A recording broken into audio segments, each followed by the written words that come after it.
tunaomba vijana wenzetu wale ambao pia wanande huku na Kenya mzima, tunaomba hakuna kitu ambacho kinashinda kuongea, na tunaomba pia viongozi wa county waketi chini na viongozi wa vijana ili hii mambo yote tuweze kusuluhisha kwa kuongea, si mambo ya kuchoma barabara na kuharibu vitu ya raia.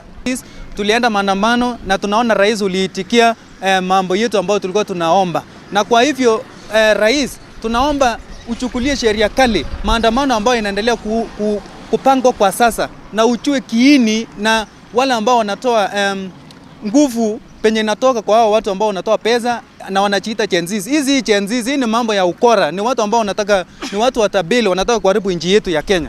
Kwa sisi kama Gen Z watuchagulie hata mmoja waziri mmoja mdogo ama PS mdogo wa Gen Z mmoja, si lazima akuwe waziri. Waziri ni mtu ako na experience. Sasa hata kama Gen Z tuwekwe hata PS mmoja wa Gen Z. Tunaomba serikali iweze kuwapa security wanabiashara, iweze kuwapa ulinzi wa kutosha wanabiashara wetu katika Nairobi na nchi zote nchini Kenya. Tunaomba hiyo na vijana tuweze kuwajibikia hiyo. Tunataka rais apate nafasi mzuri, na mtaka niwaulize wa Kenya, tupatie rais mwaka huu ambao unakuja 1.5 years. Many things will change in this country, and it will change for the betterment of our country and our generation.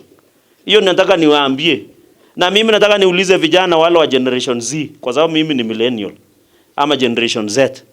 We must have one heart and one unity as we go into the future. Kama wako na agenda, rais na naibu wake na serikali yetu wako na haja ya kuwasikiza. We will create a time, we will sit down with you. We share and reflect together. How do we change our county? How do we ensure your concerns are captured?